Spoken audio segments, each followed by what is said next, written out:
Let's view what we have so far. Well, I hope you could see that. Um, that's not bad, but even with being able to precisely position our sprites by specifying their x and y coordinates as we saw previously, well, this isn't the best way to do frame-by-frame animation. It would be good if we could see how our ball's current position relates to the position of not just the frame immediately preceding it, but all the frames in the animation at once.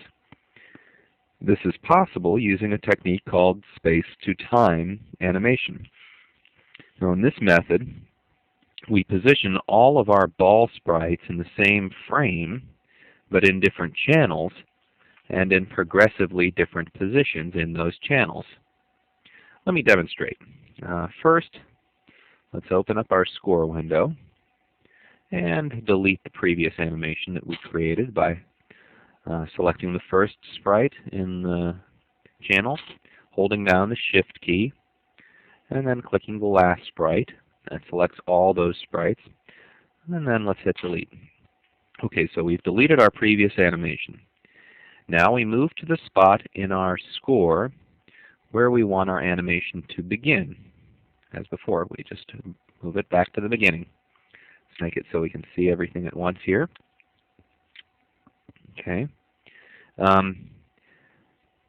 Now we take our ball sprite, or our ball cast member, sorry. Take our ball cast member and drag it into our score at the start here. And we position it where we want our animation to begin. Say right here. Okay. Now, without moving to the next frame, we drag our ball sprite onto the stage at this spot where we would like it to move to next. Let's move our score up a little bit here so we can see this. Okay, we're going to drag this cast member onto the stage in the next spot where we want it to appear. But we're not going to go on to the next frame. We're going to stay on this frame. Okay. Now we drag our cast member onto the stage. That automatically makes it a sprite in our score. Okay. And we want it right about there. All right, or maybe even a little bit further down. Right about there. Okay. Now notice, dragging our cast member onto the stage in that position added it to the next sprite channel, the next available sprite channel. Now we can keep doing this, and let me reposition my score here so we can see all this a little better. Move it up here. And scroll this down. Okay, so again, without moving to the next frame, we're still on the same frame. We drag our cast member into the next spot where we want it to appear. Now look at channel 4 on our score. It's about to stick it right there. We let go. It appears in frame 4. We continue on in this fashion, dragging onto the stage at the next spot where we want our animation to appear. And you can just keep on going here. And we will keep going.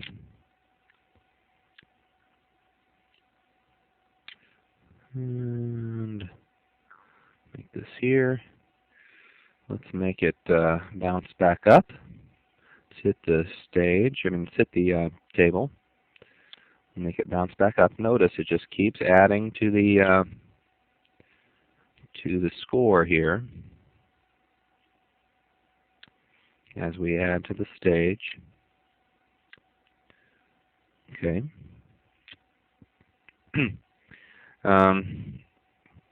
We continue this process until we have our whole animation laid out in one frame. Of course, this isn't an animation yet, and we can see this by rewinding and playing our movie. We see our balls for 1/15 of a second, and then they're gone. What we need to do, let's move back to the beginning here.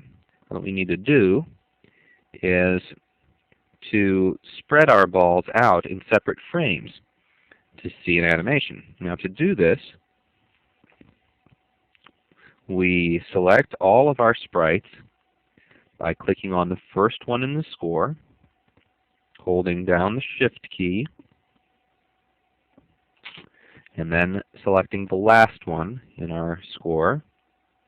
Okay, that has selected all of them. We then select space to time under the Modify menu. Okay, click Modify, and we select space to time. Now this automatically provides us with a little window, and we're just going to ignore this for now. It's fine. We just say OK. This takes all the sprites that we had in that one frame in our score and lays them out one after another in sequential frames in the score. As the name applies, this takes everything we laid out in the same space in one frame and spreads it out along the time axis. Now, when we play our movie, we see our animation. Press rewind, press play.